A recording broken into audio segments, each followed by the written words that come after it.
हिंदुस्तान में इन दिनों सर्वे शब्द बहुत ज्यादा घूम रहा है।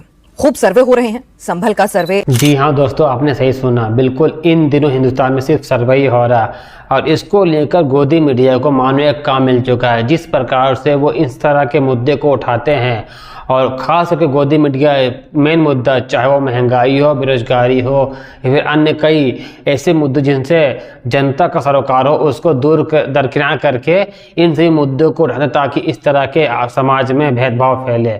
आप आगे इस वीडियो में देखें किस प्रकार से अंजुम कश्यप भी या फिर अन्य कई गोदी मीडिया भी एंकर इस तरह के मुद्दे उठा रहे हैं। सबसे पहले आप इस वीडियो को देखिए। हो रहा है कि हिंदू सेना के अध्यक्ष विष्णु गुप्ता की ओर से दायर याचिका को अजमेर सिविल कोर्ट ने स्वीकार कर लिया है।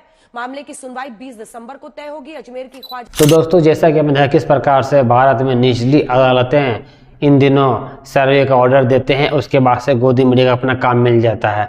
जिस प्रकार एक के बाद एक इस तरह के सर्वे को खास करके निचली अदालतें एक्सेप्ट कर ले रही, उसके बाद से मानो हिंदू पक्ष पूरी तरह से उसके हौसले बुलंद है और वो एक के बाद एक ऐसे कई मामले हैं, चाहे वो संभल का मसला हो या अजमेर का या फिर अन्य कई और मसले।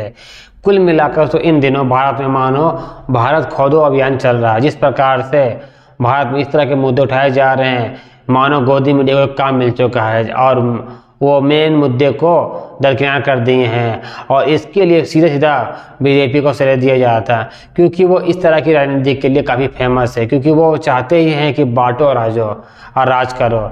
जिस प्रकार से इन दिनों भारत में इस तरह के मुद्दे उठाकर खास करके जनता को गुमराह किया जा रहा है, यह देश के लिए बहुत ही हानिकारक है और इस तरह के मुद्दे से खास करके भारतीय नागरिकों को बचना चाहिए, क्योंकि इससे कुछ होने वाला नहीं है और पूरी तरह से देश के भविष्य को गर्क में डुबाने की कार्य कर रहा है, खास करके इस तरह की राजनीति को।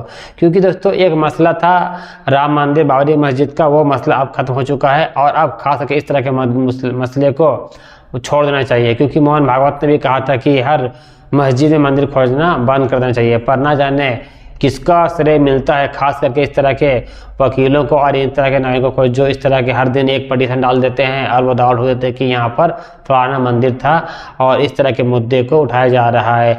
और जैसे ही इस तरह के मुद्दे उठते हैं, उसके बाद से ही पूरी गोदी मीडिया एक्टिव हो जाती है, उसकी पूरी गैंग एक्टिव हो जाती है और पूरी तरह से वो दिन रात हेडलाइंस के तौर पर वह इस तरह के मुद्दे को चलाती है, जिससे पूरी तरह से कम्युनल बात हो। और इसी को लेकर जिस तरह के आपने देखा होगा संभल में जिस तरह की घटना हुई, जहाँ पर 5 व्यक्तियों की जान चली गई और पुलिस पर सीधे सीधा सवाल खड़ा हुआ कि आखिर ऐसी कौन सी मसला आ गया था कि उसने फायरिंग की और उसको उन्होंने आखिर कैसी कानूनी व्यवस्था थी जिसको आपने सुधार नहीं सका।